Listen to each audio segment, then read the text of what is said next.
Bonjour et bienvenue sur Isobourse. Vendredi 13 octobre 2017, l'indice CAC 40 a terminé la semaine sur un très léger recul hebdomadaire de 0,15% à 5351 points. Passons tout de suite à l'analyse des marchés dans le logiciel Isobourse. Alors, même s'il a très légèrement baissé cette semaine, l'indice CAC 40 poursuit sa hausse à court terme depuis le croisement haussier des cours de pression Isobourse 5 et 20 semaines, validé dans la semaine du 18 septembre 2017. À moyen terme, c'est toujours la hausse qui domine, donc depuis le croisement haussier des cours de pression 5 et 20 mois validé fin novembre 2016. Et enfin, le CAC 40 est toujours dans une phase haussière de long terme depuis le croisement haussier des cours de pression Isobourse 5 et 20 trimestres validé au deuxième trimestre de l'année 2013 et renforcé au quatrième trimestre de l'année 2016. Alors, que penser du léger recul de cette semaine alors que la tendance haussière est bien installée à court, moyen et long terme? Tout simplement que le CAC 40 pourrait poursuivre sa pause à court terme, notamment en raison d'un croisement baissier des cours de pression Isobourse 5 et 20 jours. Mais comme je le répète régulièrement dans mes chroniques, il faut faire preuve de patience, garder le cap donné par la tendance majeure et ignorer le bruit de la tendance mineure.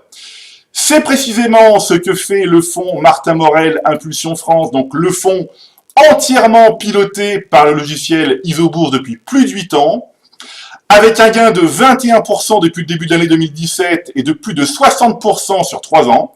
Le fonds Martin Morel Impulsion France profite pleinement de la fiabilité du modèle mathématique Isobourse.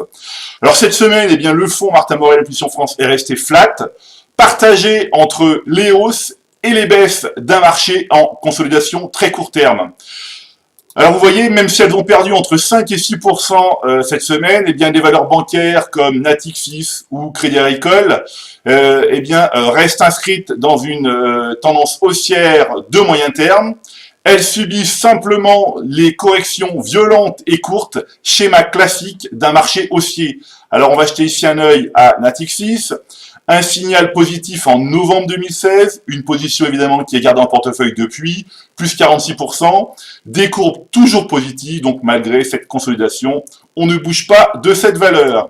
On continue ici avec Crédit Agricole, même scénario, novembre 2016, des courbes qui se croisent à la hausse, plus 45%, une consolidation en cours, pas de problème, la valeur est conservée en portefeuille et elle le sera tant que les courbes de pression Isobourse 5 et 20 mois resteront positives. Voilà. Alors, du côté des hausses, on notera des valeurs comme ArcelorMittal, qui a gagné plus de 8% cette semaine, LVMH, Christian Dior, ou encore EDF, etc. Mais bon, on va ici regarder ArcelorMittal. Alors, ArcelorMittal, depuis mai 2016, un signal positif, des courbes qui se croisent à la hausse. La valeur gagne 84%, un rebond s'est concrétisé fin juillet 2017. Voilà, donc la valeur est conservée en portefeuille. On passe ici à LVMH. LVMH, octobre 2016, plus 40%, des courbes toujours positives. Un rebond là aussi. D'ailleurs, LVMH, j'en ai parlé dans ma dernière intervention sur TV Finance.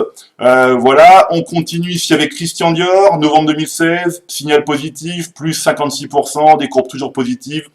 Pas de souci non plus, on reste en position, et en fait, on va s'arrêter ici à EDF, un signal plus récent, juin 2017, donc la valeur est entrée en portefeuille début juillet, là, écoutez, c'est une valeur que nous allons conserver.